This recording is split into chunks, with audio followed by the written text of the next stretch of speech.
Naku, ngayong mga panahon na to, hindi na humalaman ng ating mga kababayan kung ano pa ang kanilang papaniwalaan. Kasi magkakasalungat ho ang ilinalabas na statement ng mga congressman dyan sa House of Representatives. Halimbawa na lang ho, etong si Congressman Mika Swansing, base ho sa kanya, hindi daw totoo yung sinasabi nitong si Congressman Libiste na nabigyan ng tagda 2 milyon na Christmas bonus yung mga congressman. Lalo na siguro yung paborable dyan sa Bicameral Conference Committee report na yan. At base naman ho dito kay Puno, na kung saan ngayong mga panahon na to, talagang kung usapan paramihan ng pera ng pitaka, yan kay Congressman Puno, talagang punong-puno ho punong-puno ho yan ngayong mga panahon na to.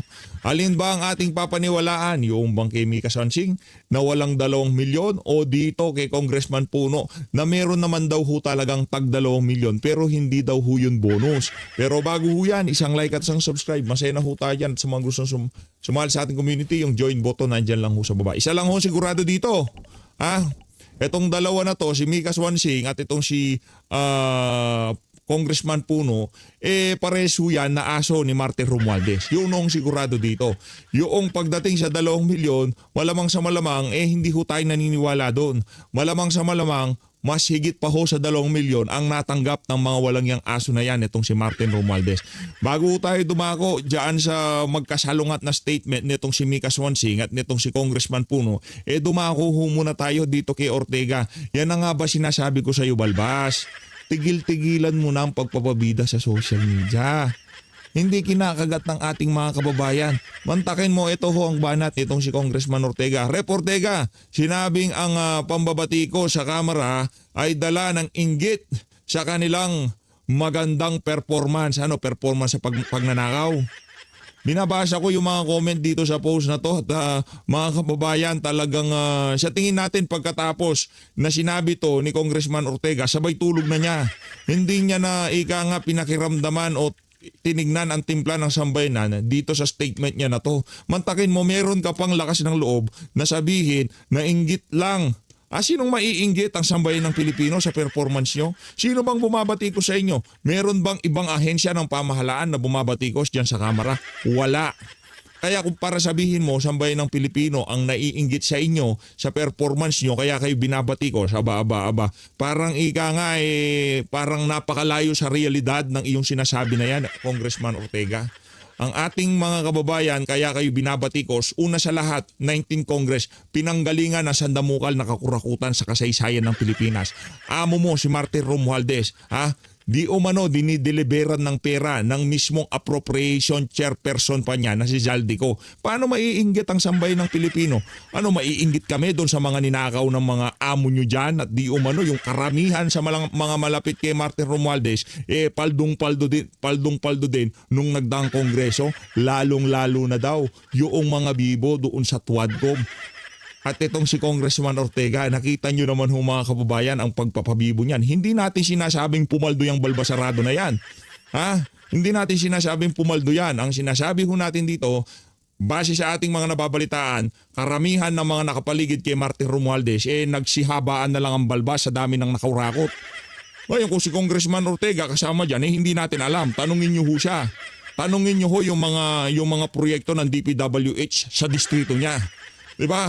Kasi ano ba may pagmamalaki ng 19 Congress na kung saan kasali yung balbasarado na yan? Maliban sa panghihiya sa mga resource person na pinapatawag nila sa mga hearing nila, ano may pagmamalaki nila? Yung dahil sa kongreso na yon, dahil sa 19 Congress, nabuo yung 2025 national budget.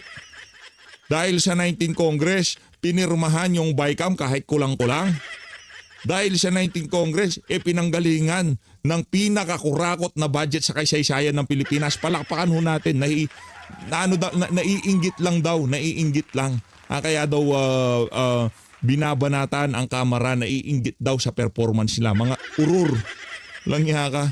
Ito talagang si Ortega, matagal, siyempre bagong taon ho ngayon, siyempre nakaberde tayo. Pag nakaberde, ano ho yan sabi ni Attorney Vic ang berde pala ang kulay ho ito ng kulay ho ito ng tawag dito ng 2026 kaya naman Happy New Year sa lahat ng mga kasama natin dyan, ha? Lipat ho tayo mga kababayan. Marami hong nagkalat na ika nga walang kapararakang post ngayong araw na to. Kakaumpisa pa lang ng 2026 balagbag na ho talaga itong mga walang yang to. Sino pa ba ang walang ya dito sa mga post na to? Ayan na naman ho mga kababayan. Etong mga page na to alam na ano ho yan Ika nga may malamang sa malamang PCO din na may control dyan. Ano na naman mabanat nito? Mas mahal ng mga Pilipino si PBBM kaysa kay PRRD. Okay. Ikaw, sige na, ikaw na mahal. Ikaw na magandang performance. Ikaw na ang maraming accomplishment. Pero hindi natin maitatago ang katotohanan ngayong mga panahon na to, Bangag, na -3 ang iyong net trust rating. At pagdating naman sa SWS, Pulse A ata yung -3. SWS, negative 15 ka naman. Sa lagay na yan, mahal na mahal ka, ha? Dating Pangulong Rodrigo Duterte, aalis na lang. Tapos na ang kanyang termino, pumapalo pa rin na 80% ang kanyang trust at approval rating. Anak ng toko, sakto ka lang, nakakalahati ka na ba? Sakto ka pa lang na nakakakalahati sa iyong pamumuno bilang presidente. Wala na, ubos na political capital mo. Sa kapal ng mukha nitong mama na to, nagni-negative na ang trust at approval rating niya, hindi pa ho niya pinag-iisipang bumaba. Sa bagay, kung sakali nga naman bababa siya, ang mauupo si BP Sara. At kung umupo si BP Sara, ihanda-handa nyo ng tumbong nyo. Sigurado walang VIP, ha? Walang VIP pag nakalaboso kayo. Yun ang ating sisiguraduhin dyan, mga kababayan. Etong mama na to, napakalaking perwisyo ang binigay nito sa sambayan ng Pilipino. At ngayon, meron pa ho siyang mukhang hinaharap sa sambayan ng Pilipino para sabihin na mas mahal daw ho siya. Hindi na para sa atin, para sabihin na mahal ng sambayan ng Pilipino itong si dating Pangulong Rodrigo Duterte kumpara dito sa adik na to. Ha? Ang ating mga kababayan na ho, ika nga ang magbabalita niyan sa atin. Hindi na ho para tayo pa ang magsabi niyan sa mga video natin. Kitang-kita ho yan kung paano ang pagmamahal na ipinapakita ng mga taga-suporta ni dating Pangulong Rodrigo Duterte mapahanggang sa ngayong mga panahon na to. Ano na pa ba itong mga kabalbalan na to ngayong pagpahanak ng toka? Anti-clear lang niya ka talaga, oo. Kakaumpisa pa lang ng 2026. Magunos dili ka, tigilan nyo ho muna yaang mga kawalang yaan nyo na yan. Ano naman ba to?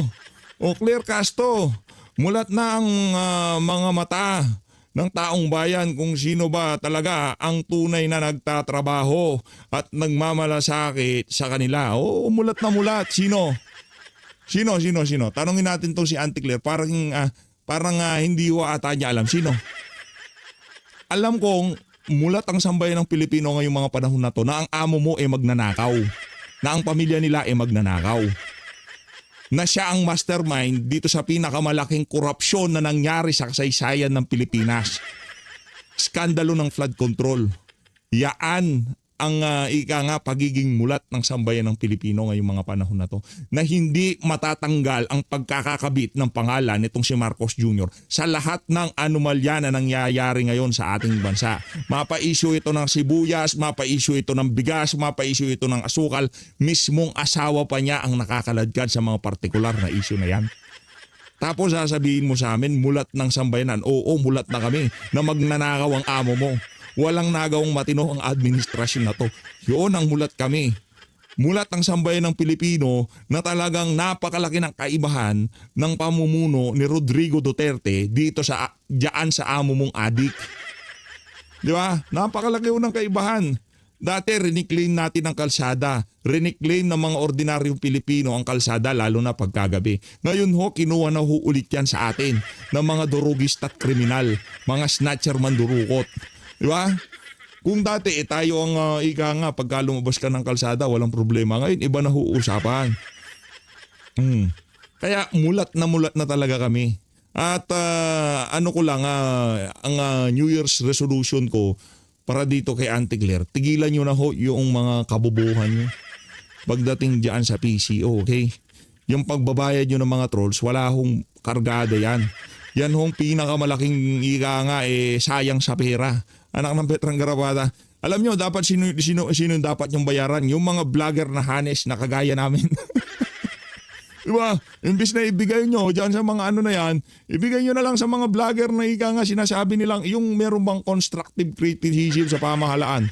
Oh, hindi yung lahat na lang ng ginagawa nyo tama. Oh, wag na ako, yung iba na lang, bigyan nyo sila, di ba? Okay na tayo, wala naman tayong problema sa ganyan eh. Pero para ibigay nyo doon sa mga Italianista at ensaimada vlogger nyo na kung saan lahat na lang sinasabi pabor sa administrasyon kahit na puro kabalbalan na ginagawa. Meron pa tayong problema dyan. Diba? Tama yan, Mr. President, tama yan, ganawa mo na yan, tama yan, ang galing yan, anak ng tokwa. Yung approval at trust rating sumasadsad.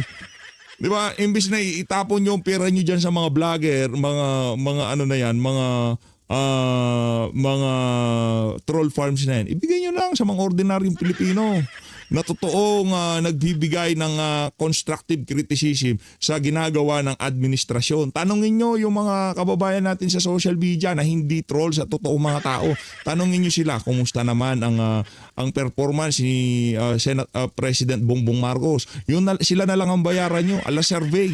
O bigyan nyo sa amin ng honest opinion nyo dito sa partikular na pulisiya na to ni Adik. O masaya ba kayo sa pagdigma niya dito sa korupsyon sa ating bansa? O sila yung bayaran nyo, yung mga kababayan natin na magbibigay ng totoo at unbiased na reaksyon o komentaryo o ika nga insight sa mga ginagawa ng presidenteng Adik na to. Ayun na nga mga kababayan dito sa bahagi ng video natin na to.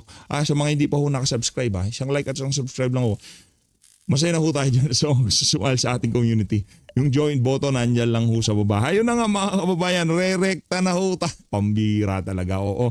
Eto ho, sino ba uunahin natin? Ito muna, konteksto ha, konteksto.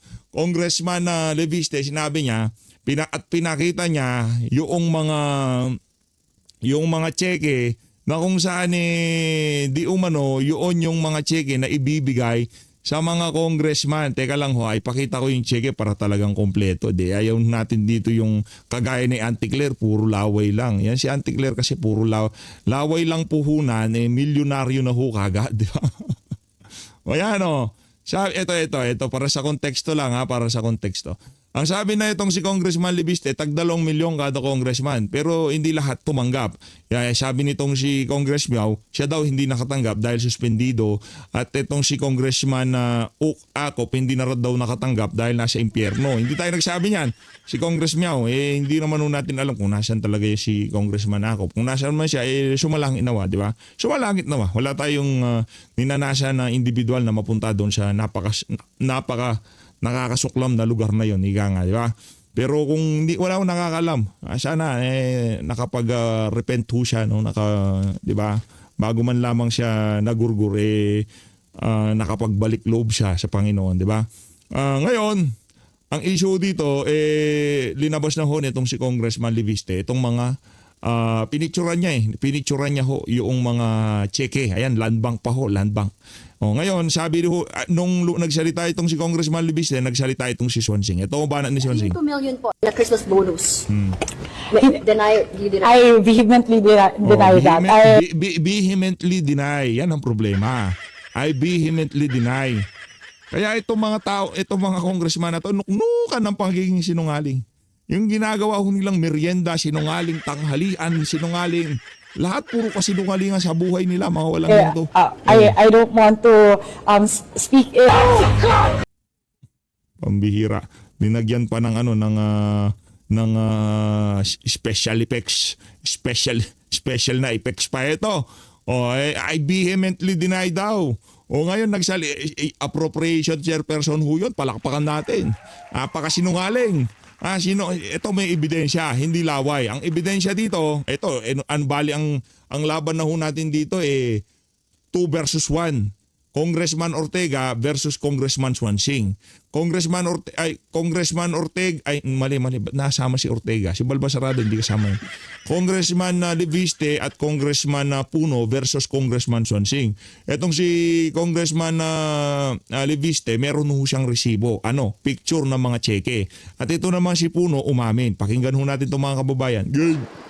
Sir, meron daw pong, yung sinabi si Leviste again na 2 million pesos daw po yung inyong Christmas bonus bawat kongresista. Puno na to punong-puno na ho talaga to sa totoo lang. Dami na ho talaga niyang ika nga, paldong-paldo na ho itong mama na to. Congressman Puno, Happy New Year and Merry Christmas. Merry Christmas and Happy New Year. Balita ko, isa ka daw sa mga merong Merry Christmas ngayong Pasko nagdaang Pasko at talaga namang mas manigong bagong taon daw ang meron ka diyan sa House of Representatives. Talagang sa bagay pagpasok pa lang nito sa Kongreso, talagang yung pagpapakaaso nito kay Martin Romualdez, isukdulan na ho talaga hanggang langit eh. Yung tipong Martin Romualdez ang magaling, Martin Romualdez dapat ang sundin, lahat ng ginawa ni Martin Romualdez tama. Diyan sa mga banat nitong si Congressman Puno. Kaya naman, yung bulsa at patakan yan, talagang wag ho kayo magtaka kung punong-puno na rin yan. Ewan ko siya, tumanggap siya ng 2 million, ano ha? Pero ang ganitong sistema dito. Hindi, dapat pagka bumanat ka no, ewan ko siya, baka tumanggap siya ng 2 million ha? Dapat sagot mo nun, ako hindi, pero bigla ho niyang ipinihit kaagad ang usapan. Ang tanong ko sa'yo, Puno, tumanggap ka ba o hindi? Halika dito, kung tumanggap ka, langya ka. Halika dito. Alam mo naman talaga pupunta no? Ang tanong ikaw, Puno, tumanggap ka ba o hindi? Kung hindi, pwede kang magsalita, pwede kang bumanat na, ewan ko sa kanya kung tumanggap siya o hindi, di ba? Langya ka talaga. May sweldo kami. Ang sweldo Ito yung mga matandang walang pinagkatandaan at nagsiputian at nakakalbo na lang, anak ng toka, pag ito nagurgur kagaya ng kay Akop, pambihira. Brad, ang sasabihin ko sa iyo, kahit wala ka pang hearing na sinalihan, hindi ka napasama sa TWADCOM, yung banat sa iyo na sambayan ng Pilipino, ngayon pa lang sinasabi ko na sa iyo, triple. Magiging meme ka sa social media, walang yakang Puno ka. namin sumusunod sa pay scale ng gobyerno. How much per month? Mga 240 a month yata, gano'n. Walang kwenta, di ba? 300K daw. 240 a month, walang kwenta. Pero yung MOOE nila, sweldo ho yun. Yun yung automatic na take home nila, ika nga. Diba, yung 250, alangan naman yung 250, yan ang pambabayad nila dito doon sa mga sexing babaeng pinapapasok nila sa kanilang opisina. Alangan naman yun ang pambabayad nila, yung 250, yun para doon sa kanilang mga staff, mga tauhan, mga consultant at abogado. Diba, hindi ho. Doon papasok ang kanilang MOOE, palakpakan. Di ba? Ganyan ho, walang hihayan. Hindi ko sinasabing yung si Puno nagpapapasok ng babae sa kanyang opisina, ha? Karamihan ng mga congressman na lalaki, lalo na yung mga nyakol na congressman, yung mga manyakol. Nako! Nasabi ko sa inyo mga kababayan, yung gaganda ng mga asawa nila pero gusto nila yung mga Bibamax na mga artista. Ako, pinaparada daw ho nila. Pagka pumarada na, nakapili na, 300,000 tip pa lang. Iba ata yung PH. Christmas party pala yun, sorry. O baka gano'n. Hindi ko masyadong maalala, no? Hindi, But, kwento mo sa amin magkano MOOE mo. Uy, tanda. Sorry ha. Tatanda rin naman ho ako. Hindi naman kami nagkakalayo ng edad niyan. Pwede ko naman siguro siyang tawagin. Hindi, nakakabisit lang Nagmamalinis kasi itong puno na to Pero kung kakapain nyo yan, anak ng toka, baka bulto-bulto yung pera niya sa bulsa. then we get, kumbaga, a district operating fund, no, which everybody also Yung bulto-bulto naman pera, galing yun sa sweldo niya, buwan-buwan na 250,000 kayo naman. gets, no? And then, kung minsan, there are additional activities in the district, you can request, and the House leadership sometimes will grant you your additional activities, bigger. Bawa, mas marami yung iyong mga botante. Ako, 500,000 yung inaalagaan ko sa distrito. Hindi dapat maging pareho ako sa yung isang distrito na 200,000 lang ang residente, di ba? So sometimes they will make adjustments like that. Pero hindi sa amin pumupunta yon, number 1. Number 2, pirmado kami, niresibo namin lahat yon. Okay, walang cash na lumalabas din sa Napaka-defensive mo naman, wala pa tayo dyan sa issue na yan. Huwag kang mag-alala, Puno, pupunta tayo dyan. Pero ngayong mga panahon na to, mag-unos dili ka. Huwag mo nang bida yung mga resibo-resibo na yan. Alam mo kasi kung saan pupunta usapan na to Langya ka. Kalmahan mo lang. sabi niya mga bundles of cash, hindi ko alam kung ano yun. So there's Kasi no 2 million, sir? there's accounting Alam mo yun? Walang bundle of money. Walang bundle of money. Oy, Puno, walang bundle of money. Merong bundle of checks. Ay, anong mga cheque, Anak ng toka, alagan na may pamigay dyan sa House of Representative, bulto-bultong pera, ang pangit tingnan nun. Talagang suhla nang nangyari. Yan naka-envelope lang, Ito, Congressman Puno. Yan, Congressman Libiste. Gano'n lang naman ho yan. Kaya hindi pwedeng mga pataguyan eh. Sir, can you categorically deny na may 2 million pesos Christmas bonus po? I don't think everybody got 2 million. Okay? Higher? No, I don't think everybody got 2 million, and I don't think anybody got higher than 2 million, you know. And in the last analysis, it's Oh. not a Christmas bonus. It is an additional funding for your Christmas requirements in your Ayun, nataon lang. O, ano yan? Paano ba yan, Swansing? Eh di sinungaling si Swansing. Sinabi niya, wala daw. Oy, pero meron naman pala, base dito kay Puno. Sinong papaniwalaan namin? Appropriation chairperson o itong pinupostura ni Martin Romualdez na talagang napaka-brilliant na congressman na si congressman na Puno na punong-puno na ang bulsat kitaka. Oh. district. Okay? So, again, naka-record lahat yan, di ba? Wala ka bang realization bago matulog? O di naman kaya pag pumasok ka sa napakaganda mong kubeta, aharap ka sa salamin at sasabihin mo sa sarili mo, anak ng tokwa, ang tanda ko na, mapahanggang sa ngayon, wala pa rin akong nagagawang matino sa bansa ko. Ganon, wala bang ganon? Ako di ako politiko eh. Kahit umarap ako sa salamin, sasabihin ko lang, anak ng tokwa, napaka-pogi mo talaga, PHP. Okay lang yan eh. Hindi naman ako public servant eh. Pagharap ko sa salamin, pambihira PH, sampogi mo talaga, ibang klase ka. Di ba? Okay lang yan eh. Oh. Pero kayo, public servant kayo, pagka ba humarap kayo sa salamin, hindi ba kayo napapatanong sa sarili nyo, anak ng tokwa, tumanda na lang ako, aso pa rin ako ni Martin Romualdez. Wala bang ganon? Wala ba kayong ganon nararamdaman sa sarili nyo? Langya ka, Puno ha? Oh. May COA dyan. Oko Oh, di, kung nagwawalang yaan dyan, di siguro malalaman naman yan. Hindi. Sinong kakanan ako sa inyo? Sige nga. Hoy Puno, wag mong ginagago sa bayan ng Pilipino ha. Sinong kakana sa inyo na COA commissioner o COA auditor? Oh, sino? Sabihin mo sa akin, walang kakana ni isang COA representative sa budget ng House of Representatives. Bakit? During budget deliberation, anak ng Petrang Garapata, magkakaika nga, dadanak ang dugo pagka diniliver na yung budget ng Commission on Audit dyan sa committee level. Mayayari ho, dadanak ang dugo, maghahalo ang balat sa tinalupan. Kaya wala ni isang COA ang kumana dyan sa budget na ng House of Representatives. Huwag mo kaming ururin dito, hoy. Puno, kung kayo nag-uururan dyan, wag nyo kami isali. Magpapatiba naman mga ordinaryong Pilipino, sinasali nyo sa kaururan nyo. Ano yung per district requirements per district? Well, you know, Christmas party ka sa mga barangay captain mo, Mula ngayon ha, sa mga gustong maging congressman, kasama yan sa inyong mandato. Magpa-Christmas pa. Palakpakan natin. Tira, oo. health, activity ka, you will do mga consultations, di ba? Mga ganon. Many things, but siyempre, you know, people are expecting the congressman to show up in their district and help them, you know, for whatever it is they need help for. So, ganon. And again, these are not hard and fast rules, di ba? Wala namang ganon na talaga. Ang problema, naglolokohan tayo dito. Hindi nyo na trabaho, nagbibida-bidaan pa kayo. Binoto kayo ng inyong mga kadistrito dahil magbabalangkas kayo ng mga batas na magiging kapaki-pakinabang sa inyong distrito. Hindi para magpa-Christmas party. Kaya naman, inuuror na ho tayo nitong si Puno. Kaya naman lumipat na ho tayo kay Congressman Libiste. Dito ho tayo sa interview niya diyan sa Big Story Game. Squarely, the accusation that you forcibly took those documents.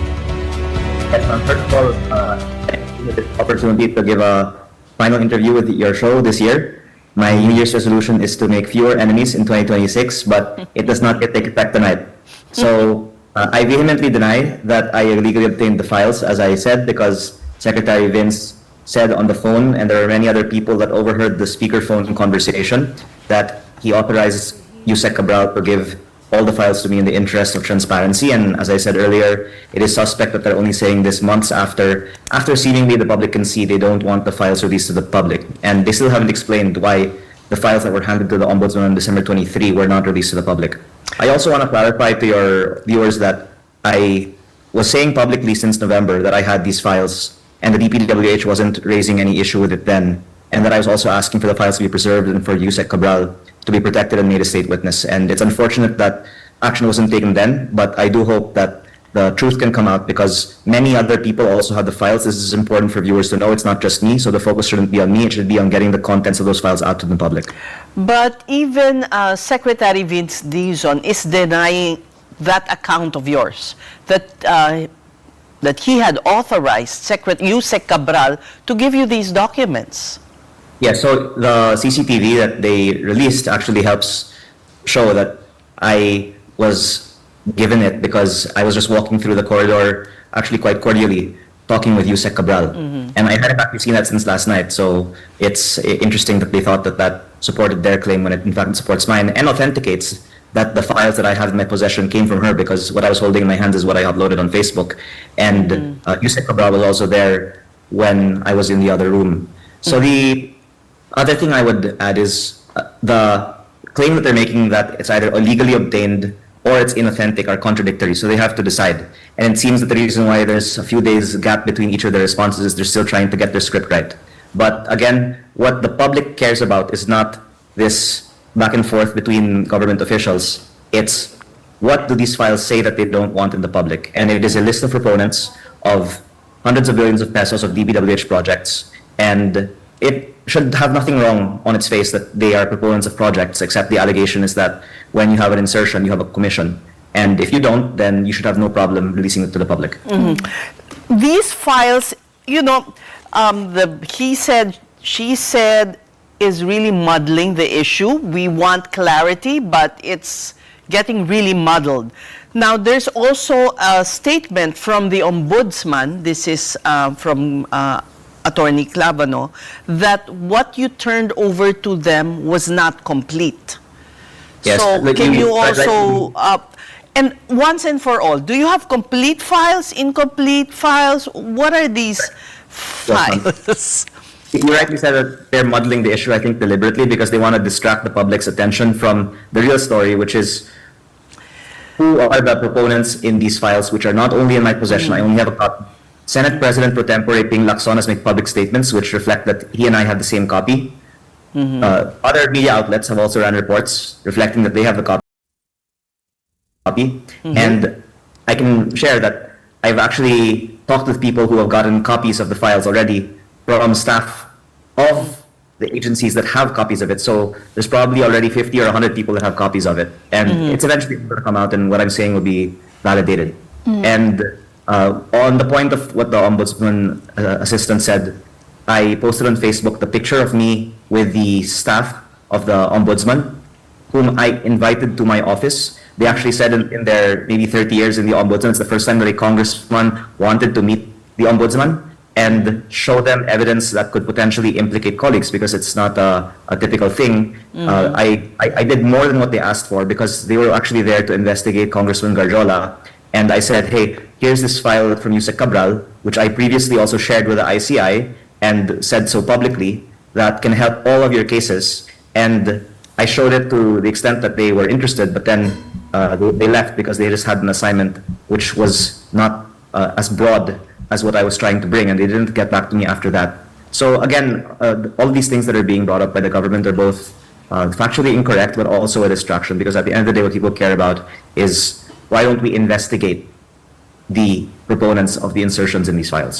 But Congressman, you've been sharing these files gradually instead of all at once. Why do it day by day instead of fully releasing what you have to the public? And what do you want done with these so-called Cabral files? That's a very good question. And actually, one of the things I was trying to achieve was to tease out from DPWH the truth, which initially I said I will release it if Secretary Vince will say that I can, because he, in September, told me that he will release it in the interest of transparency. And then it took him maybe 5 days to make a statement denying that he authorized me. I don't know why, though he didn't immediately respond that. And then he said that he hasn't actually seen it when I emailed it to him on October 1. And I also posted it on my Facebook page. And he still has not commented whether the, for example, 401 billion pesos of allocable budgets to the district representatives of the Philippines are accurate. Because, as I shared, I wanted to give a privilege speech about this in October and November, and many of my colleagues asked me not to, because for some reason, they don't want the public to know that some of us have 3, 4, 5, or even more billion pesos in basic annual budgets on top of extra that we get that brings some budgets to 20 billion pesos per district per year. And the reason then why I think it's been good that we've had the last week and a half to discuss this in public is slowly the DPWH has admitted that these files are actually authentic. Because, again, it's a big irony that they released this claim that I illegally obtained them after they said that my files are inauthentic. And there are actually some commentators who are saying, why are there dead congressmen on the list? I don't know, you should ask the DPWH people that made the list, because I'm just sharing exactly the file that I was given on September 4. And the reason that I'm saying it's good is I can see on social media that now people who were initially skeptical as to how a neophyte like me got a hold of the files now believe, because of the admission of the DPWH, that I got the files from them. Now, I would like to assure the public that they will eventually see the whole files, because the earlier statement I made is that many people have a copy. In fact, another media outlet is running nightly stories on some of the contents of it. But what I have shared is at least the highlights on the local budgets, and unfortunately, it's come at the expense with burning bridges with some people in the House, because now a lot of people are having to answer to their constituents on why they don't see that many billions of dollars coming into their districts. But one thing that, if I may, ma'am, I would like to share is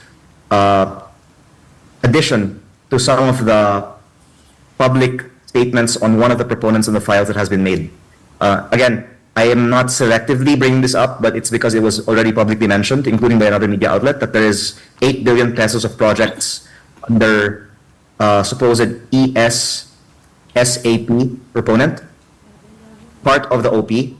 So there's 8 billion of projects that is tagged with proponent OP, parenthesis, ES/SAP, close parenthesis, and there's a 300 million peso budget in my own district for this proponent. So that's just an example of what I hope the Senate and the House can investigate further in the new year. The former executive secretary has reacted to this and denied that he had anything to do with this.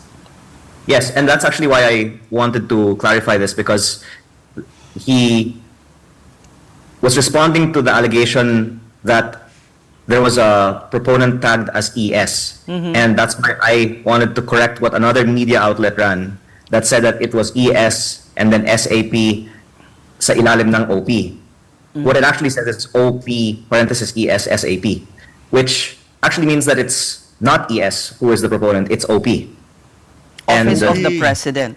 Office of the President. Yun daw ang proponent, OP, hindi yes. Oh, OP. I don't want to draw a conclusion on what OP means, but I am just the conveyor of facts, and I hope after I share this actually substantial information on your show that the public can understand why I have to think very carefully about the disclosure of this information. But again, because I'm not the first to bring it up, that I'm sharing it, but it's, I think, quite important for the public to know that this is what the file that I have says, and the same that the files of many other people who have this also says. And maybe it explains why there is a very strong reaction towards my announcement that these files exist and should be made public. But Congressman, what strikes you as irregular about this list of proponents, no? Because then again, insertions and proponents are not inherently wrong per se, right? It's normal for lawmakers to propose projects, especially during budget season. So is it already fair to suspect that there's collusion between the proponents and the agencies and contractors?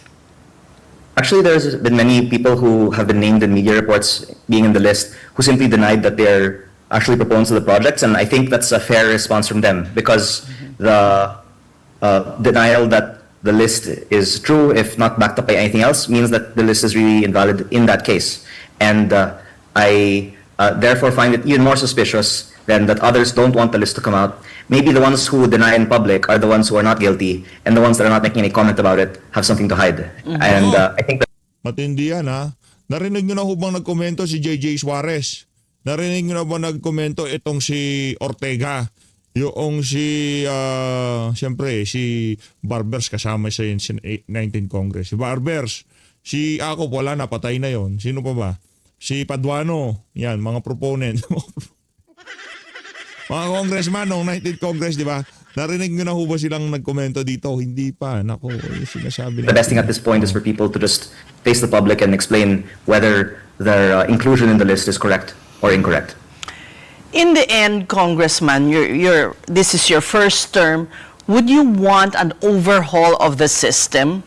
Because you also allude to the fact that they may be retaliating against you in your district, and your district will not get any funding at all for projects. So in the end, Yes, it's the whole system that's flawed, that really rewards patronage. Definitely, as well as a way to exert leverage on members of the House who vote on all other measures of national importance. And for the good of the country, the allocations should be based on an equation that is automatic every year instead of based on, as you said, patronage. But I guess it is politically unrealistic for the people that make the decisions to then relinquish their power. But you over- did say you've already burned your bridges with some of your colleagues there, and an ethics investigation is now maybe in the offing.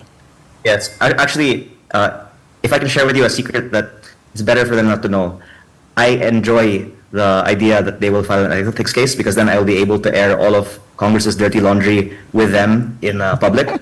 But Galing. before that, I've already shared one secret of Congress that I also thank your station for reporting, which is that there's a 2 million peso Christmas bonus in Congress this year, up from a previous 1.5 million. And coinciding with votes on the budget in October, there's also a 1.5 million peso bonus on top of our own salary of around 300,000 and monthly operating budget around 1 million pesos. So in a whole year, a congressman gets maybe around 20 million, but there's a total 18.58 billion peso MOOE fund, of which the majority was increased during the deliberations in the House without any debate, without it even being reflected in the committee report. And I think that there's a lot more things that can be exposed in terms of the use of these internal funds. So to your question, ma'am, I invite my colleagues to give us an opportunity to air all of the dirty laundry of Congress in 2026. Well, Congressman, did you personally receive that Christmas bonus? Because House Appropriations Chairperson Mika Swansing had already denied that any incentive was given to lawmakers to vote on the national budget. If I can mention this for the first time in public on your show, I started questioning this in October because I was shocked that on the day that we were supposed to vote for the budget was when the 1.5 billion pesos was being given out. And Grabe. they're not saying that you'll get the money if you vote in favor of the budget, but they time it on the same day. Also, maybe because it ensures that there's going to be quorum. And when I saw the checks, I took a picture of them, which I have, and then they started Yan, yan, panicking yan. and calling people to call me, Ayan, oh. please not to share that with the public. Nako. And I am just saying this to explain that there's so much secrecy about these allowances. And Alam by the mo, way, sa totoo lang, pagka nakikita natin tong si Congressman Congressman Leviste, kahit pa paano nabubuhayan ho tayo. No, kahit na sabihin natin hindi ho yan hindi yan na yung politika niya hindi nakalinya sa mga Duterte. Basta may ginagawa mo ang tama, sigurado pag-uusapan ka dito sa PH Update. At kung ginagawa mo ang tama, ang simpatsya ng sambayan ng Pilipino, sigurado mapapa sa iyo. Ngayon, kahit na anong paliwanag mo, kung puro kabalbalan ang sinasabi mo, nako, walang makakakuha dyan sa dyan sa mga banat mo na yan. Kagaya nito si Puno, nakamanto ko, nagtumaba na lang ang baba sa pagpapakaaso dito kay Martin Romualdez. Hanggang sa ngayon mga panahon na to, siguro meron naniniwala yung mga dadalawa o tatatlong Italianista natin sa Imada. maybe I am just taking the opportunity also to say this now because it's December 30, but that this is my response to the question. Because, okay, first, untrue, there are these bonuses. And to then answer the question of, if not this then, should be, then what are the bonuses? because as I said, there's an 18.58 billion peso a year MOOE fund. And that was actually around 10 point something billion in the National Expenditure Program. Congress increased it by 7.8. So the basic expenses of the House are already covered in the initial budget. We increased it by 7.8, dividing that by 318 congressmen. It's around 24 million pesos per congressman per year. So that alone is probably the bonuses that are paid, or other consultancies that are non-core So- that are paid by Congress every year. So that check is still with you, or It's in the Committee on Accounts because I have said that I will not take it because I disagree with it. But my point is, anyone who disputes that there are bonuses should answer then, where does the 18 billion pesos go? Because there is no breakdown. I have asked the Committee on Accounts to bring me a breakdown, and that's when they started calling people to tell me not to ask about it. maybe Because maybe it's- another term could be unbelievable. coined for it, not Christmas bonus, but something else. Well, I thank Deputy Speaker Ronnie Puno for admitting that there is this MOOE, but he says that it goes to our constituents because there are many people that ask for solicitation for a Christmas party in our districts in Christmas time. But if it's used for legitimate means, my point is simply, why are we not just going to be transparent to the public about it and even give a breakdown of where the 18 billion pesos goes? Because it's being liquidated largely by certification. And I would also add this, the reason why I'm personally invested in exposing this is because a lot of the social media trolls are being funded by MOOE. And I can say this because you can Google that there's a CARE program where congressmen are given 10 to 100 slots to hire keyboard warriors. Nako. But they wouldn't call them keyboard warriors, of course, but they're people who have training seminars in the House. This is all on the internet to be trained on how to defend Congress.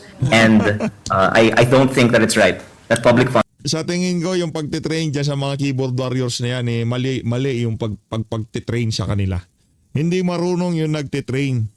Kasi kung magaling yung nagtitrain, hindi ganito ang magiging resulta ng imahe ng House of Pantakin nyo, di ba? Ang gawin nyo, tanungin nyo sambay ng Pilipino, bawat natatanungan nyo, bigyan nyo ng pera. O sige, Ma'am Nay, honest